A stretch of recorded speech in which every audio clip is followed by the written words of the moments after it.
मंत्री सरनाईकने स्वतःच्या एज्युकेशन संस्थेला मीरा भाईंदर मधील प्राईम लँड 4 एकर ज्याची किंमत 200 कोटी रुपये आहे, मार्केट व्हॅल्यू 3 कोटी रुपयामध्ये घेतली। मंत्र्यांना स्वतःच्या संस्थेच्या नावाने अशी जागा चॅरिटेबल संस्थेच्या नावाने घेता येतं का? आणि हे जर होऊ शकतं तर महाराष्ट्र लुटून खा, आम्ही डोळे बंद करून बसतो। लुटा आओ लुटो, महाराष्ट्र बेचो, अशीच म्हणायची पाळी आता या सरकारच्याकडून अपेक्षित आहे। मी बघा हा ती 300 नाही 200 कोटी मी ते काल रात्री आणि आज सकाळी टीव्हीवर बघितलंय। विजय वडेट्टीवार फार मोठे नेते आहेत, माझे विरोधी पक्षनेते होते।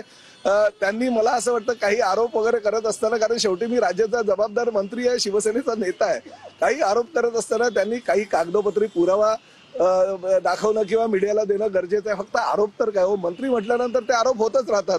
मी सुद्धा कालपासून शोधतोय की बाबा हे 200 कोटी रुपयाची माझी प्रॉपर्टी आहे तरी कुठे, आणि फक्त 3 कोटीत मी घेतली असेल। त्यामुळे मी सुद्धा शोधाशोध करतोय, त्यांनी पुरावा द्यावा आणि पुरावा दिल्यानंतर तुमच्या समोर मी येऊन काय भूमिका त्यांची आहे आणि काय भूमिका आमची आहे हे निश्चित सांगेल। परंतु एक गोष्ट मात्र नक्की, राज्याचा कारभार हाकत असताना मंत्र्यांवर रोजच्या रोज आरोप होतच असतात, परंतु आरोप होत असताना कागदोपत्री जर पुरावे कोणी दिले किंवा त्या पद्धतीची माहिती जर मीडियाला किंवा आम्हाला दिली तर आम्ही त्यावर कारवाई करू शकतो। उगाच आरोप करायचे आणि प्रसिद्धी करायची हे पण योग्य नव्हे।